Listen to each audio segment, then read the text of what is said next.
aí, pessoal, tudo bem? Matheus, mais uma vez aqui para discutir umas questões de prova com vocês. Hoje eu estou com o Rafael aqui para a gente discutir as questões de gineco da prova da ANREGS de 2020, pensando justamente no Outubro Rosa que a gente está chegando aí, né, Rafa? Isso aí, mestre. A ginecologia, na minha opinião, é a parte da prova mais fácil que existe. Não tem como vocês errarem essas questões, é questões dadas. Vamos estudar ginecologia para acertar e poder passar na prova. Vamos lá, mestre? Vamos lá? Então, vamos começar aqui. Questão 51. Em relação às alterações benignas da mama, qual alternativa abaixo está incorreta, Rafael? Bora lá. Letra A. Cistos complicados apresentam ecos internos à ultrassonografia e, em geral, devem ser investigados com punção aspirativa. Então, primeira questão, questão 51. Cisto é uma alteração benigna da mama que acontece geralmente numa mulher pós-menopausada, que o que acontece? O lóbulo, que ali dentro tem um ácido e tem leite, aquele leite vira gordura. Daí ela chega no teu consultório falando assim, doutor, chegou um cisto aqui da minha mama e etc.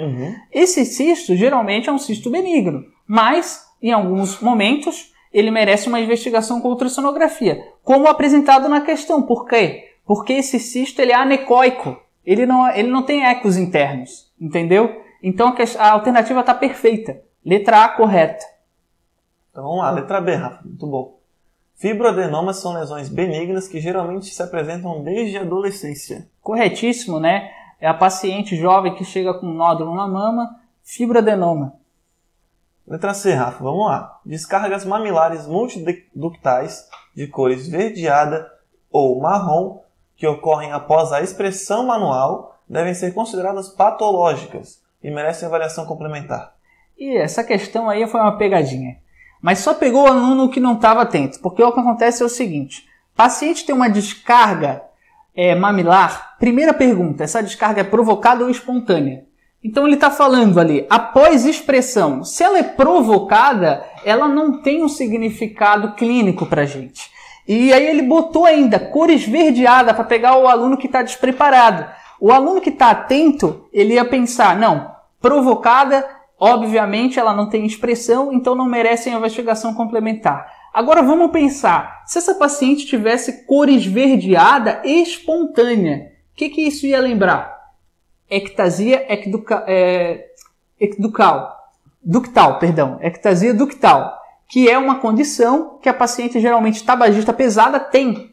Sai essa secreção da mama esverdeada, horrível. Espontaneamente. Espontaneamente. Então, nessa questão, como ele diz que é apenas após a expressão, ela está errada. E é o gabarito da questão. É isso, Rafa? Exatamente. Vamos ver a letra D, então, para confirmar? Bora. A galactorreia pode ser induzida pelo uso de medicamentos como a clorpromazina, atenolol e ranitidina. Essa aí ia ser para o nosso diretor de imagem aí, que é o psiquiátrica, né? Clorpromazina, isso é típico, né? Medicamentos psiquiátricos, ICRS, tricíclico, isso aí tudo pode induzir galactorreia. E a gente tem que estar atento porque pode cair em prova, né? Vamos para a próxima, Rafa? Bora. Questão 52. Paciente de 67 anos com 3 episódios de sangramento pós-menopáusico. Vem à consulta trazendo ultrassom transvaginal com endométrio de 1,8 centímetros, Rafael. Qual que é a conduta em frente desse cenário? Então vamos pensar no seguinte. Chegou uma paciente no teu consultório. Essa paciente, ela está menopausada. Sim. Ela não tem que estar sangrando. E aí, ela está sangrando. Opa, tem alguma coisa errada. Primeiro passo na investigação é você pedir um ultrassom. Esse ultrassom ele vai determinar o segundo passo. E o que vai determinar desse ultrassom? É o tamanho dele. Se ele for até 5 milímetros, você pode ter uma conduta mais conservadora. Mas mais de 5 milímetros, ele botou até 1,8 centímetros. Aí você tem que passar por uma investigação desse endométrio. Então a questão está bem escrita, ficou bem claro. A alternativa correta é a letra C. Outra coisa que também, vamos supor que a gente não sabe o tamanho do endométrio ali patológico, etc. O que a gente pode pensar? Se ela realmente está menopausada e está com sangramento, a gente vai só observar o sangramento ou a gente pensa que pode ter uma coisa errada? Provavelmente tem uma coisa errada. A gente vai chegar e já vai meter o pé pela mão e vamos tirar todo o útero com os anexos dela? Acho que não faria isso, não faz sentido, né?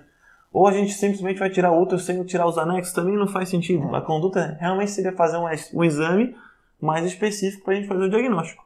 Então, método dedutivo a gente também conseguiria chegar nessa questão. Boa. Próxima questão, vamos lá.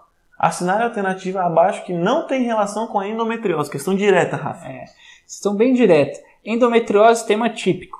Então, o que a gente vê na paciente com endometriose? Ela pode ter infertilidade. Vamos lembrar que a endometriose é aquela implantação do endométrio em outros focos, que não só o útero. Pode ter uma dismenorreia, que geralmente é o quadro típico que chega no consultório, né? E ela pode ter uma menarca precoce. O que ela não pode ter? Síndrome do ovário policístico, né? Isso aí é a alternativa para a gente marcar. Outra coisa que sempre cai como fator de risco de endometriose é o nível socioeconômico e a cor da paciente. Então, nível socioeconômico alto e cor branca, isso é fator de risco para endometriose. Vamos ficar atentos também nisso nas questões. Isso também pode cair, então. Pode cair. Cai, aparece. Outras provas aí pelo Brasil aparecem com frequência. E aqui o que a gente tem que lembrar então é que SOP não tem relação com endometriose. Não tem, né? Próxima questão. Paciente de 28 anos traz à consulta seu citopatológico de rotina coletado há 1 mês na unidade básica de saúde, com o seguinte resultado: lesão intraepitelial de baixo grau.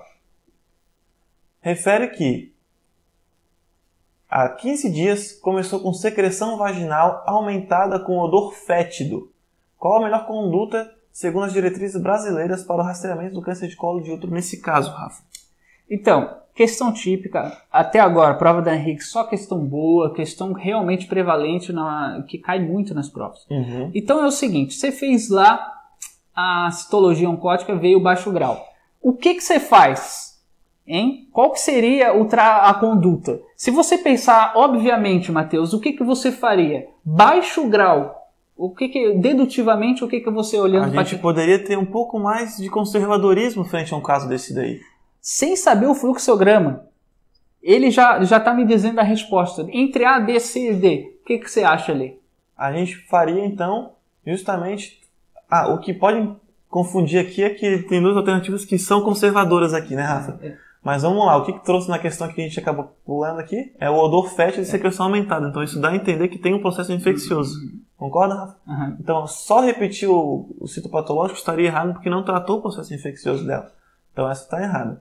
Encaminhar, é isso que a gente estava comentando sobre uma conduta um pouco mais conservadora. Já encaminha para um exame mais com alto custo e com um procedimento invasivo. Acho que nesse primeiro momento também ainda não teria indicação. Exatamente. Se a gente vai também encaminhar para a colposcopia, também é o mesmo raciocínio anteriormente. Então, tratando o processo infeccioso e repetindo, a gente contempla um tratamento conservador. Perfeito. E que na maioria das vezes, considerando lesão de baixo grau, ela pode ter regressão, não é, Rafa? Exatamente, perfeito.